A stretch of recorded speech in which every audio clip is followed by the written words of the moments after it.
Good morning, dear students. Today we will start a new chapter, chapter number 6, Respiration in Organisms. So, first we will see that here one story is given.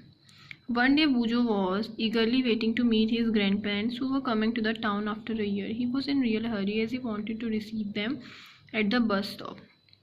ठीक है, यहाँ पे एक boy है बूजो, तो वो क्या कर रहा था, वेट कर रहा था किसके लिए, अपने ग्रैंड पेरेंट्स के लिए, जो क्या करने का आ रहे थे, टाउन में आ रहे थे बहुत आफ्टर ये लिखा था, मतलब बहुत सालों बाद। ठीक है, और वो क्या करता, बहुत हरी में था, मतलब बहुत जल्दी में था जाने के में, क्योंकि उसको उनको क्या करना था, रिसीव करना था बस स्टॉप से। ठीक है, तो वो उसने क्या करा, जब हम हरी में होते हैं, मतलब हम जल्दी में होते हैं, तो क्या करते हैं, कोई काम को फटाफट करने के लिए अगर हमें कहीं दूर जाना होता है तो हम क्या करते हैं, दौड़ दौड़ के जाते हैं।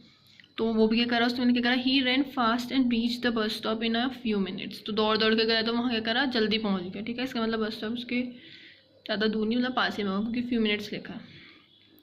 He was breathing rapidly means कि बहुत तेज़ सांसें ले रहा था। His grand mother ask him why he was breathing so fast. उसकी ग्रैंड मदर ने पूछा कि तुम इतनी जल्दी जल्दी सांस क्यों ले रहे हो। ठीक है, बूजो told her that he came running all the way, but the question got stuck in his mind. He wondered why running makes a person breathe faster. The answer to Bujo's question lie in understanding why we breathe. Breathing is a part of respiration. ठीक है, let us learn about respiration. अब देखो, हमारा chapter का name क्या है, respiration in organism है, तो इसमें रेस्पिरेशन आएगा पहले, फिर टाइप्स आएंगे रेस्पिरेशन के, फिर ब्रीदिंग भी इसी के अंदर आएगा, और भी बहुत सारे टॉपिक है। तो पहले हम रेस्पिरेशन को कवर करेंगे। ठीक है, तो जो ये स्टोरी थी, हमें शॉर्ट स्टोरी दी गई एक, तो इसमें क्या बताया कि जो बूजो था वो क्या करता था, अपने ग्रैंड पेरेंट्स के आने वाले थे टाउन में, तो वो उनको रिसीव करने के लिए जाना था उसको, लेकिन उसको देर हो गई थी, तो वो क्या करा, दौड़ दौड़ के गया फटाफट से, कहाँ पे, बस स्टॉप पे, और फ्यू मिनट्स में वहाँ पे पहुँच गया। लेकिन जब वो वहाँ पहुँचा तो वो क्या कर रहा था, बहुत सांस उसकी बहुत तेज़ थी, ब्रीथिंग रैपिडली लिखा है, जल्दी सांस लेता है, वरना हम लोग सांस लेते हैं आराम से लेनी चाहिए ना, इनहेल और एक्सहेल, इनहेलेशन एंड एक्सहेलेशन। ये क्या होता है, breathing, inhalation of oxygen and exhalation of CO2 is known as breathing. ठीक है, ये प्रोसेस ब्रीदिंग कहलाती है। मैं तुम्हें शॉर्ट में बता दिया, अभी आगे को पढ़ेंगे इसमें पूरा जो है दिया है टॉपिक। तो उसके बाद फिर अब उसकी दादी ने उससे पूछा, उसकी ग्रैंड मदर ने पूछा उससे कि ये तुम इतनी जल्दी क्यों सांस ले रहे हो। तो उसने कहा मैं तो भागते भागते आया, बट एक क्वेश्चन उसके माइंड में स्टक करा कि ऐसा क्यों होता है कि वो दौड़ के आया तो वो ब्रीथ फास्ट क्यों कर रहे हैं। ये आपने अपनी रियल लाइफ में भी देखा होगा, जब तुम लोग स्पोर्ट्स में जाते हो या फिर कोई भी फिजिकल एक्टिविटी करते हो, तो वहाँ अगर मैम लोग ग्राउंड में तुम्हें राउंड लगवाते हैं, या फिर अगर रेसिंग होती है, तो उसमें तुम्हारी क्या होता है, ब्रीदिंग बहुत फास्ट होने लग जाती है, रैपिडली मतलब कि एक साथ फटाफट तुम क्या करते हो, ब्रीथ करते हो। तो वैसा क्यों होता है, ठीक है, तो पढ़ेंगे। पहले हम पढ़ेंगे, पहला दिया है तुम्हें, वाई डू वी रेस्पायर। तो एक रेस्पिरेशन होता है, एक प्रोसेस है रेस्पिरेशन की, बायोकेमिकल प्रोसेस है। ठीक है, अभी देखते हैं उसको क्या है। अब देखो यहाँ पे लिखा कि chapter 2 you learn that all organism are made of a small microscopic unit called cells. Microscopic जो यूनिट होती है उसको क्या कहते हैं हम, सेल्स बहुत छोटे छोटे होते हैं, जिसको हम क्या करते हैं, माइक्रोस्कोप्स के थ्रू देख सकते हैं, मतलब उसको हम नेकेड आई से नहीं देख सकते हो, माइक्रोस्कोप से ही देखोगे। तो इसीलिए वो क्या लिखा है, माइक्रोस्कोपिक यूनिट कॉल्ड सेल। अब सेल के स्मॉलेस्ट स्ट्रक्चरल और फंक्शनल यूनिट है ऑर्गेनिज्म की। जो ऑर्गेनिज्म है, मतलब जो लिविंग ऑर्गेनिज्म है, उनकी सबसे छोटी जो यूनिट है, जो कि स्ट्रक्चर भी छोटी है और उसका फंक्शन भी वैसी है छोटा, तो वो क्या है, सेल। ठीक है, ये मेन पॉइंट है, इसको अंडरलाइन कर लेना या हाईलाइट कर लेना। Each cell of an organism performs certain function such as nutrition. अब कुछ ना कुछ, ह्यूमन बॉडी है, लिविंग ऑर्गेनिज्म है, तो हम फूड इनटेक करेंगे, और फूड इनटेक करने के बाद क्या होगा, कुछ ना कुछ प्रोसेस होगी, वो हमने फर्स्ट और सेकंड चैप्टर में पढ़ ली थी।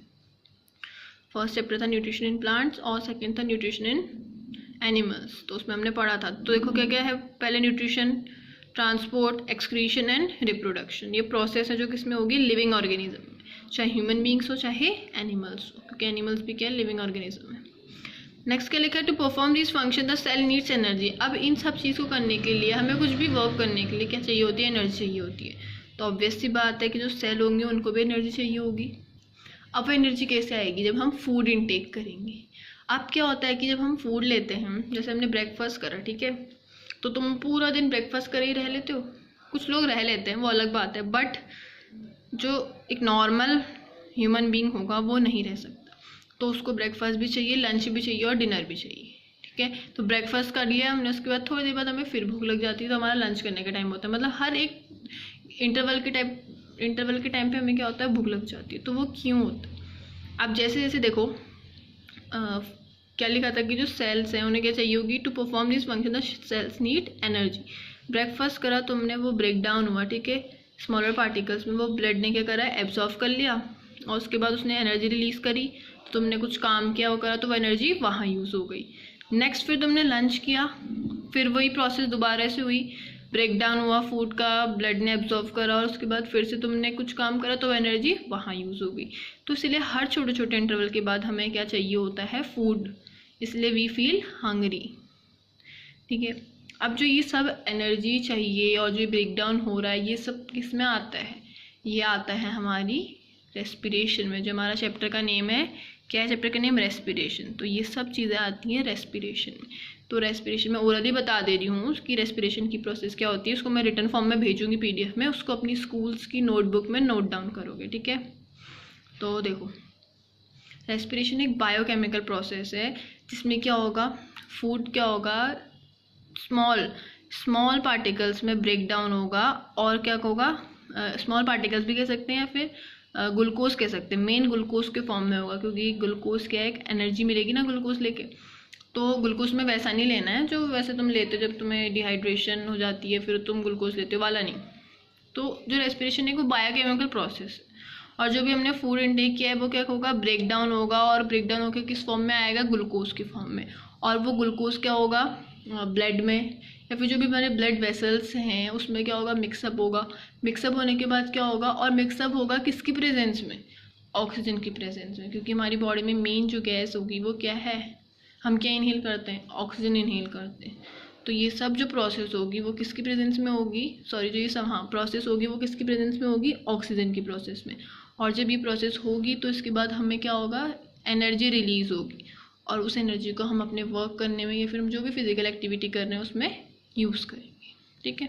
इसको मैं एक प्रॉपर तुम्हें इंग्लिश डेफिनेशन लिख के दूंगी, उसको तुम नोट करोगे PDF के फॉर्म में।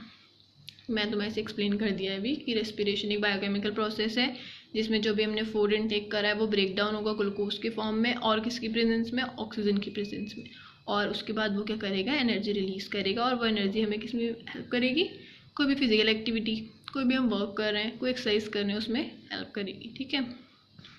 अब देखो यहाँ पे एक लाइन लिखी है कि जैसे लिखा है यहाँ पे, even when we are eating, sleeping और रीडिंग वी रिक्वायर एनर्जी, ठीक है।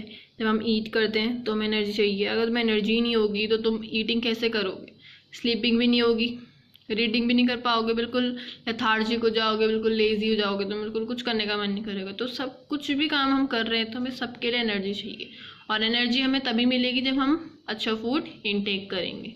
अब देखो क्या लिखा है, but where does this energy come from, अब एनर्जी कहाँ से आती है मैं तुम्हें बताया अभी। Can you say why your parents insist that you should eat regularly. अब पता चला कि क्यों पेरेंट्स कहते हैं कि हमें फूड रेगुलरली लेना चाहिए, ब्रेकफास्ट, लंच, डिनर तीनों टाइम करना चाहिए, जो भी तीनों चीज़ होती है, ब्रेकफास्ट भी करना चाहिए सुबह, लंच दिन के टाइम पे नून में करना है तुम्हें, और डिनर रात को करना है, ठीक है, और रेगुलरली करना है, ठीक है। अब क्यों करना है, क्यों लिखा है वहाँ पे, the food has stored energy, food में क्या है, एनर्जी है, which is release during respiration. और रेस्पिरेशन उस प्रोसेस, जो रेस्पिरेशन है वो एक बायोकेमिकल प्रोसेस है, जब तुम फूड इनटेक करोगे, फूड को खाओगे, तभी तो ये प्रोसेस हो पाएगी। अब फूड ही नहीं खा रहे हो तो कहाँ से ग्लूकोज में ब्रेक डाउन होगा और कहाँ से एनर्जी रिलीज होगी। तो इसीलिए फूड लेना बहुत इंपॉर्टेंट है और रेगुलरली लेना चाहिए, ठीक है। अब देखो नेक्स्ट क्या लिखा है, Therefore all living organism respire to get energy from food. All living organism मतलब ह्यूमंस भी और एनिमल्स दोनों आ जाएंगे, क्योंकि वो भी क्या है, लिविंग ऑर्गेनिज्म है। तो सबको फूड लेना चाहिए रेगुलरली, और सारी जो ऑर्गेनिज्म है, लिविंग ऑर्गेनिज्म, वो क्या करते हैं, रेस्पायर करते हैं, काहे के लिए, ताकि उन्हें एनर्जी मिले, किससे, फूड से। तो आज के लिए इतना ही, और नेक्स्ट टॉपिक हम कल पढ़ेंगे। जैसे यहाँ पे दिया है तुम्हें, देखो सेलुलर रेस्पिरेशन दिया है, एरोबिक एनारोबिक रेस्पिरेशन दिया है, इसको हम कल कंटिन्यू करेंगे। आज के लिए इतना ही, और इस वीडियो को देखना, और जो भी इसके डेफिनेशन होगी, रेस्पिरेशन की डेफिनेशन, वो मैं तुम्हें PDF के फॉर्म में सेंड करूँगी, उसको अपनी नोटबुक्स में नोट करना। और नोटबुक में न्यू चैप्टर है तो chapter number 6 respiration in organism heading डालोगे, डिफाइन द टर्म्स करके हेडिंग डालोगे फिर उसके बाद, और फिर जो मैं भेजूंगी PDF उसको नोट करोगे। ठीक है, थैंक यू स्टूडेंट्स।